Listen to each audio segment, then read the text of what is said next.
नमस्कार दोस्तों। गलतफहमी ने तोड़े बहुत सारे रिश्ते नाते। गलतफहमी से बड़ा जहर मुझे और कोई नहीं लगता। प्रेम का विपरीत नफरत नहीं होता, गलतफहमी होता है। कम से कम मेरा अपना अनुभव है कि गलतफहमी में लोगों ने बहुत सारे कीमती रिश्ते नातों को नष्ट कर दिया, तोड़ दिया। सावधान रहिए उसके प्रति, सजग रहिए। और ये गलतफहमी कोई बाहर वाला दे ये तो चलता ही है, अपने आप आपके मन में भी आ सकता है कि फला आदमी गलत है। अगर मन अपने आप सोच ले कि कोई आदमी गलत है, फिर धीरे धीरे आप उसके गलत होने का सबूत इकट्ठा करने लगते हैं। यही मैंने किया है जीवन भर।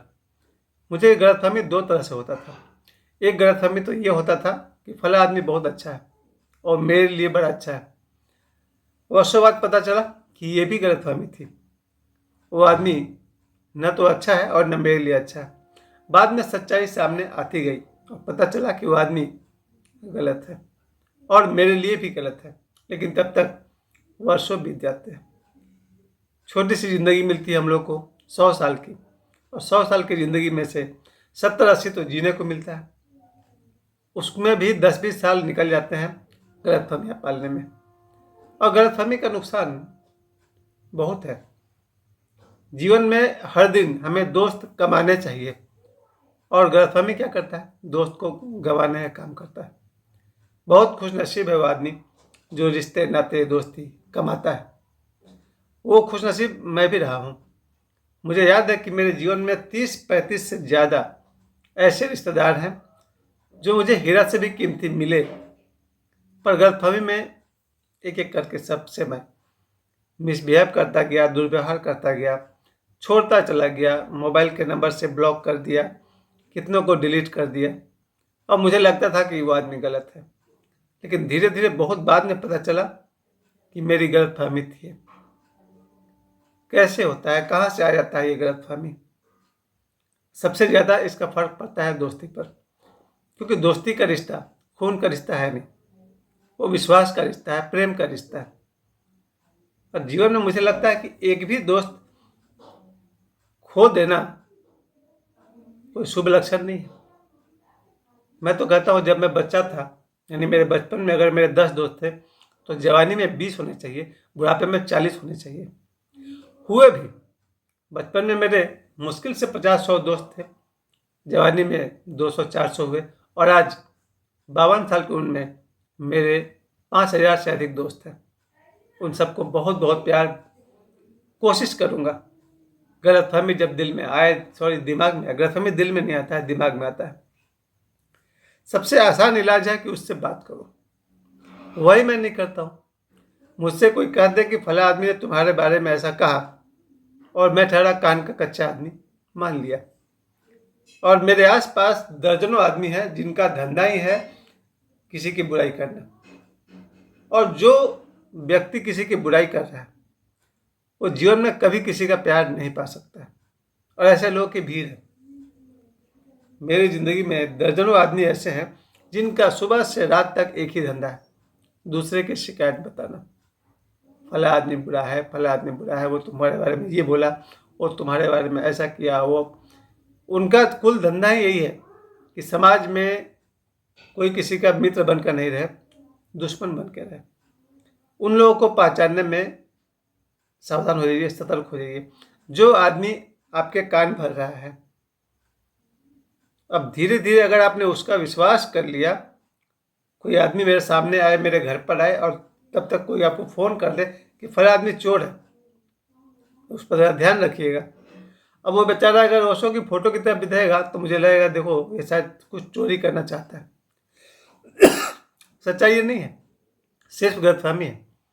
किसी आदमी के बारे में मुझसे कोई कह दे कि फला आदमी कैरेक्टरलेस है, अब वो बेचारा जिसको भी देखेगा उसमें ही मुझे चोर दिखाई पड़ने लगेगा, पर यह सच्चाई तो नहीं है।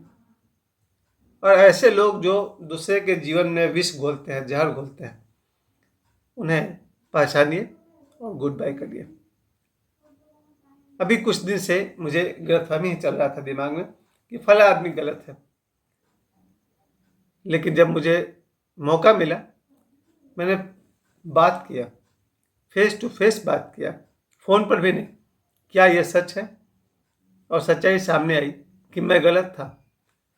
ऐसे ही मैं हवा में सपने देख रहा था। एक बहुत अच्छे पंडित जी हैं, श्री शैलेंद्र पांडे जी, ज्योतिषाचार्य हैं। उन्होंने कहा था कि कुछ लोग अपने मन से ही सोच लेते हैं कि फला गलत है, फला सही है। तो ये मेरा ऑटो क्रिएशन था, खुद ही मैंने क्रिएट कर लिया कि फला गलत है, फला सही है। इस वीडियो को बनाने का खास मकसद यही है कि आज जो मेरे जीवन में दर्जनों लोग मुझसे दूर हुए हैं, वो मेरे गलतफहमी का परिणाम है। और जहाँ कहीं भी हैं, अगर कभी गलती से भी इस वीडियो को देख लें तो मुझे क्षमा करें, क्योंकि मेरे जीवन के 100 में से 98% लोग फिर से अपनाने योग्य है। अगर मेरा प्रेम सच्चा है, वो दूर जा ही नहीं सकते। खासकर मैं दोस्तों की बात कर रहा हूँ। अभी तो काफ़ी रात हो गई है, 9, 9:30 बजने वाले हैं। मेरा अभी से प्रयास रहेगा कि जीवन में मेरे मित्रों की संख्या बढ़े। कल ओशो बता रहे थे कि वहाँ के प्रधानमंत्री रूजवेल्ट, ध्यान दीजिएगा, शायद वो प्रधानमंत्री या कुछ और हो तो फिर कृपया करेक्ट कर लीजिएगा। रूजवेल्ट जब इलेक्शन में खड़े हुए तो उन्होंने अपने हाथ से 10,000 लोगों को चिट्ठी लिखा, और चिट्ठी में उन्होंने लिखा कि इलेक्शन लड़ें तो पता नहीं जीतेंगे या हार जाएंगे, तभी मुझे आपका ख्याल आया कि कम से कम एक वोट तो पक्का है, तो मेरा ध्यान रखिएगा। इस तरह से रूजवेल्ट ने 10,000 लोगों को इंडिविजुअल पत्र लिखे। जिनको भी उनकी चिट्ठी मिली, लोगों ने कहा बताओ इतना बड़ा आदमी हमको पत्र लिखा है, उसको विश्वास है कम से कम एक वोट तो हम दे देंगे। और वही हुआ। धीरे धीरे उनकी जीत हुई, समर्थकों की संख्या बढ़ती चली गई। क्योंकि रूजवेल्ट जब किसी कार में चलते थे तो उस ड्राइवर से बातें करने लगते थे। आपका नाम क्या है, कहाँ रहते हैं, क्या करते हैं, जीवन में कभी कोई जरूरत पड़े तो आप हमको बताइएगा। फिर जब दूसरी बार उसके कार में बैठता था तो पूछता था कि पिछली बार आप बता रहे थे कि आपकी पत्नी की तबीयत खराब है, अब कैसी हैं, सब ठीक है ना। यानी रूजवेल्ट दोस्ती बढ़ाने में विश्वास करता था। ड्राइवर से, प्यून से, वेटर से, यानी कोई भी आदमी, बड़ा या छोटा, कोई भी मिल जाए, रूजवेल्ट उसको इग्नोर नहीं करता था, उससे बातें करता था। और यही राज था उनके कामयाब होने का। कल जब मैं ओशो से इस बात को सुन रहा था तो मुझे एक बात सीखने को मिला। हालांकि ये मेरा नेचर है। पाथरडी में आज आप देखते होंगे मेरे फेसबुक पर 5,000 से अधिक लोग हैं। ये वास्तव में वही लोग हैं जिनसे मैं रोज़ बात करता हूँ। ये मेरा नेचर है, मेरा स्वभाव है।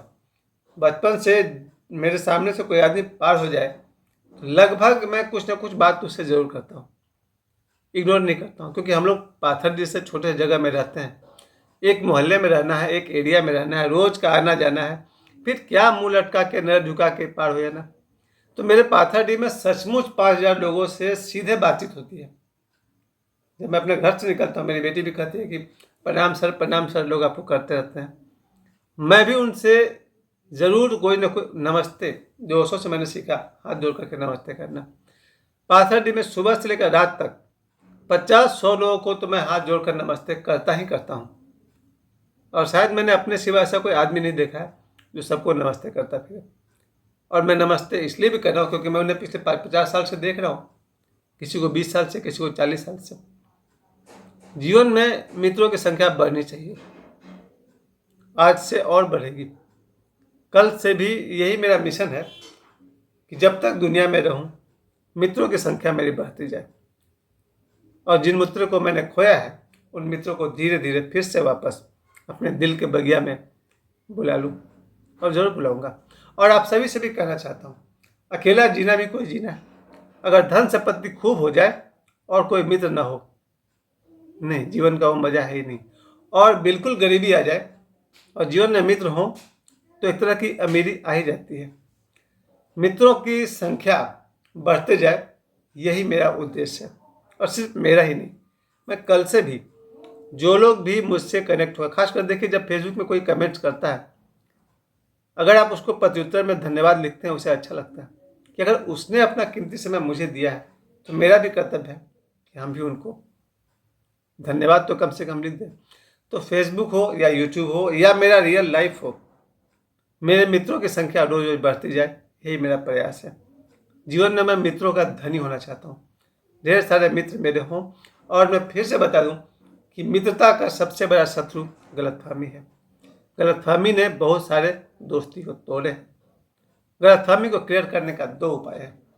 या तो उस आदमी से आप फ़ोन करके बात करिए या उससे फेस टू फेस बात करिए, उससे पूछिए क्या ये सच है। पूरी संभावना है कि आपकी गलतफहमी दूर हो जाएगी। एक बार फिर से मैं यही कहूँ, गलतफहमी मित्रता का, रिश्ते नातों का सबसे खतरनाक शत्रु है। ध्यान दीजिएगा, किसी भी तरह की गलतफहमी न पालें, उसे क्लियर करें। मुझे समय देने के लिए आप सभी को बहुत बहुत धन्यवाद। आपके जीवन में मित्रों की संख्या बढ़े, यही शुभकामनाएं। धन्यवाद।